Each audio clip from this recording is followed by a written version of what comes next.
My underwear thief and their return on the anniversary of the first incident. This was June of 2010. I was 20 years old and in a townhouse with my mom and younger sister. I had stayed the night with my boyfriend, had just gone home and taken a shower.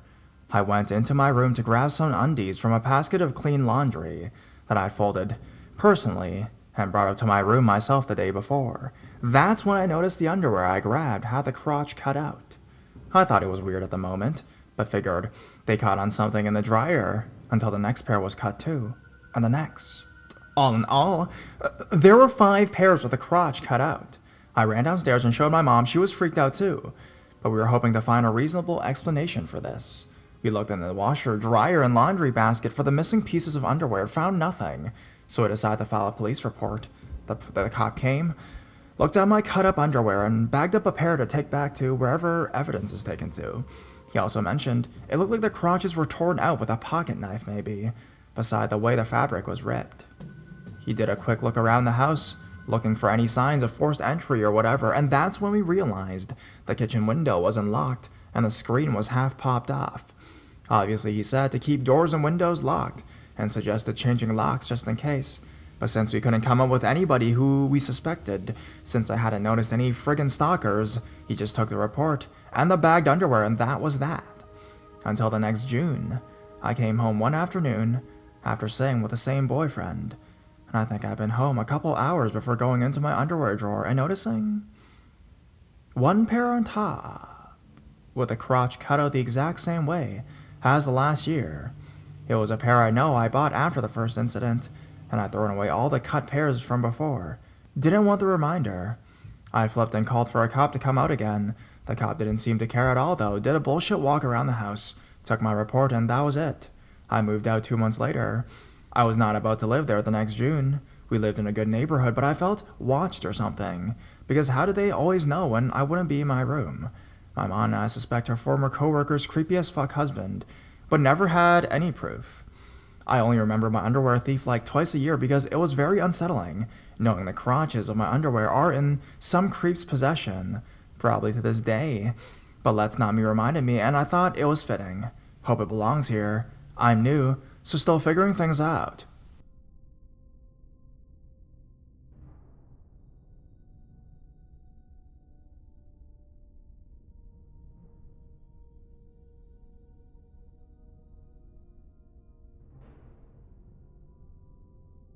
Naked Flower Thief. Hello everyone, this is my first time posting anything of any length, so hopefully I don't screw up the formatting, you know? Anyways, I used to work in a pretty decent sized office building. There were 2 maintenance guys there every single day to do cleaning and stuff around the building, an older one and a younger one. The younger one was kinda strange. He never really talked to anyone, and mostly stared at the floor when he walked around. Now, I am a polite person, so I sometimes say hello when passing by. It got to the point where he'd say hello to me first, and hold door opens for me. I never thought anything of it, as it's normal polite behavior. Fast forward a couple months later, I started coming in each morning to find a single red rose left on my desk. I had a boyfriend who worked there at the time, so I know him well enough to know he wouldn't do something like that. We aren't terribly romantic. Neither my coworker who came in at opening, or my coworker who left at close ever saw anyone leave the roses. So that meant someone was doing it either after hours or very early in the morning. After about a week or 2 of roses, a lady from across the room filed a complaint that someone was taking roses from the bouquets her husband would send her regularly. She was missing exactly the same number of roses as I'd found on my desk. I got really creeped out at the idea of some rando leaving stolen roses on my desk. I also returned them to her, but this is where it gets interesting. Management checked the cameras due to the rose lady's complaint, and guess what they find? Lo and behold, the younger of the maintenance guys, butt naked, walking around the building naked, stealing a rose, and naked, sitting in my chair. I was never given further information on if he engaged in any more disturbing acts while sitting in my chair completely naked, and I don't want to know. Rumor has it, there are also some very questionable and inappropriate content found on the browser history of the computer he was allowed to use in the maintenance office. Creepy maintenance dude was fired on the spot. I got a new chair ASAP and strongly considered burning all the clothes I'd worn while sitting there, so Scary neckbeard, naked flower thief. I hope we never meet again.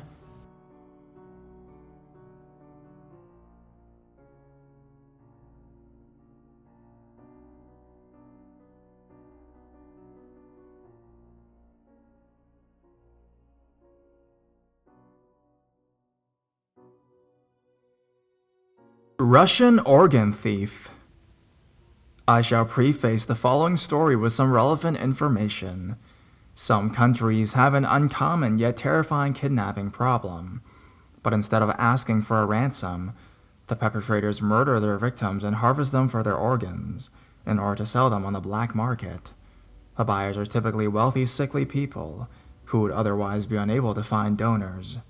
Back in the late 90s, I was around 10 years old, living in Moscow, Russia. One afternoon, I was in my grandmother's room, watching the news on the television.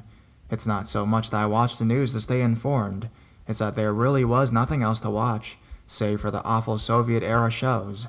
The news described a man who the police were after, wanting for kidnapping children and harvesting their organs.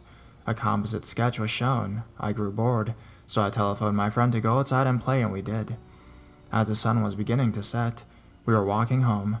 The path we took was shadowy, as it was amongst some trees, between a few high-rise condominium buildings, with a hot water pipe running parallel to the path. Our building was about 60 meters from where the trees cleared, and the path ended. We were always cautious about our surroundings when we were outside, particularly of other people, so it just came as a habit to look behind ourselves once in a while. But something was making me especially uneasy at that moment, so I looked behind me expecting to see something, and I did. Some man was behind us, maybe 30 meters away. I thought nothing of it, and looked to the front again. He seemed familiar for some reason. At that moment, I remember the composite sketch, and I was immediately gripped by fear. I glanced behind me, and to my horror, the man was jogging, closing the gap between us. I turned to my friend, but reasoned that if I panicked and just told him to run, he may have thought I was joking, or perhaps I didn't want to arouse the man's suspicion, thinking that if he had noticed my intent to run, he'd be given enough time to accelerate to a full sprint. Without hesitation, I muttered to my friend, "Someone is after us. On 3, run to our buildings." I didn't give him time for a reaction, figuring that if he took it as a joke, then he'd just think I was trying to gain the early advantage in a race game, which would be ideal. 1, 2, 3. We sprinted, never looking back. I prepared the keys and hoped that I could open the triple doors in time. The first door we kicked open, as it's the only unlocked one. I unlocked the second door and slammed it shut behind me, entered the passcode on the next door, and stumbled into the building. We immediately laughed uncomfortably since it was both thrilling and scary, much like times when we ran from a place where we caused mischief. And that's probably what the security guard thought, as she didn't even friggin' believe me. I looked out the windows and saw no trace of the man. Could it really have been the same man from the news?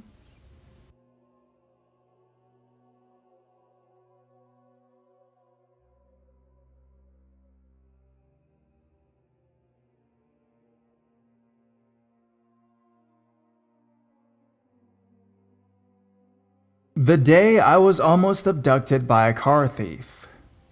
Long-time lurker, first-time poster. Let me begin by saying that I am a 25-year-old female, and this isn't my first scary encounter. But this is one that has stuck with me for over 14 years of my life. So here goes. My mom, 2 aunts, and I were heading back to our hometown, in the outback of one of Australia's capital cities, just after my other aunt had given birth to her 3rd child. Now, due to complications, she had to be flown down to receive treatment by medics in the city. I was a sulky little shit at 11, and begged to go with my mom and aunts to see her. It took a while, but they agreed to let me tag along. Anyways, it was around lunchtime, and my mom decided it was time to get something to eat. My mom and aunts are health nuts, so instead of going to Macca's or HJ's, they decided to go to the nearest shopping center and get a few sandwiches. I wasn't feeling a sandwich for lunch, so caused the biggest fuss and refused to get out of the car. I was such a little bitch. Mom, who was pretty much over my shitty attitude, just told me to stay in the frickin' car. Before everyone starts commenting about leaving kids in the car, let me just say, it was the beginning of spring, so it wasn't all hot inside or outside of the car. In fact, it was rather cold because I remember I had a jumper and trackies on that day. Anyways, she and my aunts got me to lock the doors and gave me normal stranger danger talk before heading into the shopping center. About 3 minutes after they had left, I jumped into the middle back seats. Just a side note, the car we had was a 7-seat Pajero with tinted windows, and being that I was the only kid on this trip, I sat in the seat in the far back. The seat that I jumped into was the seats behind the driver and the passenger. So back to the story. After I moved, I, for some reason, turned to my left and saw a lady around mid-30s with a red sweater and short black hair in the car next to ours, just looking at me. We locked eyes for a few seconds, and I kind of felt a little awkward, and I decided to lay down on the seat to avoid the lady. I had a blanket with me and my Discman. Oh, I remember those, yeah? Chilled out listening to the latest So Fresh CD I purchased the day before. I started to drift off to sleep when I felt the car shaking. I opened my eyes and saw the most frightening thing I'd ever seen. There, next to my window, was a man dressed in all black and wearing a mask trying to get into my car. I did the only thing I could. I hid under the blanket and prayed that anyone, would see what was going on and help me. Not long after I hid, I heard a woman's voice talking to the man. Her voice was very clear, so it was evident to me that she was the woman I had locked eyes with earlier. She then said to the man, "Adrian, don't worry about that car. We'll just take this one." After she said that, the guy stopped trying to get into my car and started threatening her. I don't really want to repeat what he said exactly, but I will say that this sick bastard described in detail exactly what he was going to do to her once they got back to her house if she didn't shut up. His words still haunt me to this day. I then heard him open the car door. I can't describe how frightened I was at that very moment. I quickly peeked over the blanket and noticed that he, in fact, wasn't in my car. He, in fact, jumped in the car with a lady. Then I heard the engine start. Having watched Australia's Most Wanted religiously, I grabbed my notepad and pencil and quickly wrote down the license plate of the car that was going away, and the guy's name, as they sped out of the car park at that moment. I knew these people had to be caught, not only for the public safety, but also for the ladies. When my mom and my aunt got back, I told them everything, and gave them the notepad even. My mom was understandably freaked out and just kept hugging and reassuring me with everything that everything will be okay, while my aunt ran Crime Stoppers to report the whole entire incident. I'm not sure if the police ended up catching them or what, but I often think of that lady and how scared and shaky her voice was.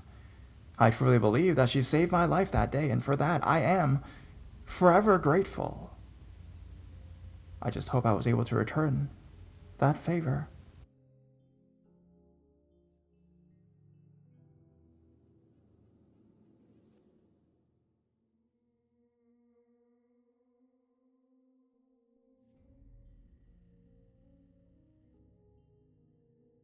Undergarment thief.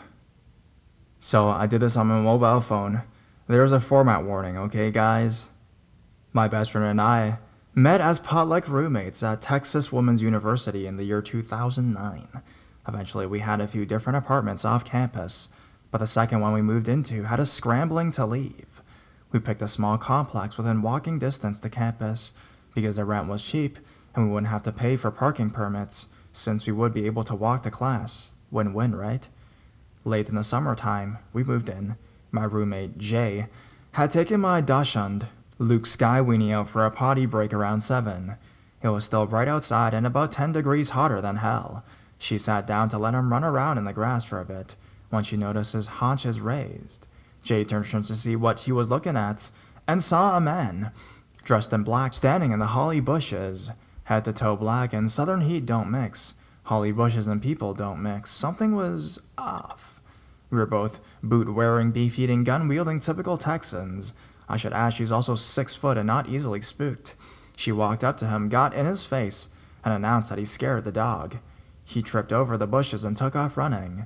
We let the complex know they needed to add security, and figured that was the end of it. A couple months later, we started to notice some strange things happening. Upon retrieving our laundry from the on-site facility, Jay noticed nearly every one of the crotches of her underwear were missing.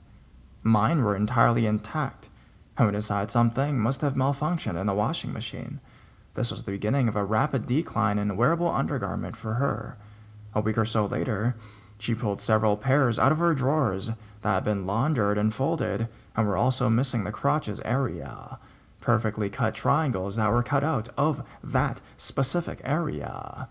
Jay's bedroom window was wiggled open, and apparently the intruder had entered there. Immediately, we contacted the management and gave notice that we were moving as well, and police.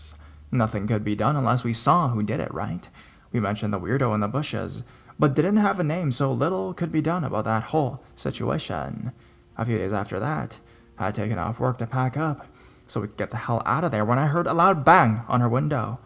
I quietly grabbed the bat we kept by the front door and ran around to catch the bastard that had terrorized us.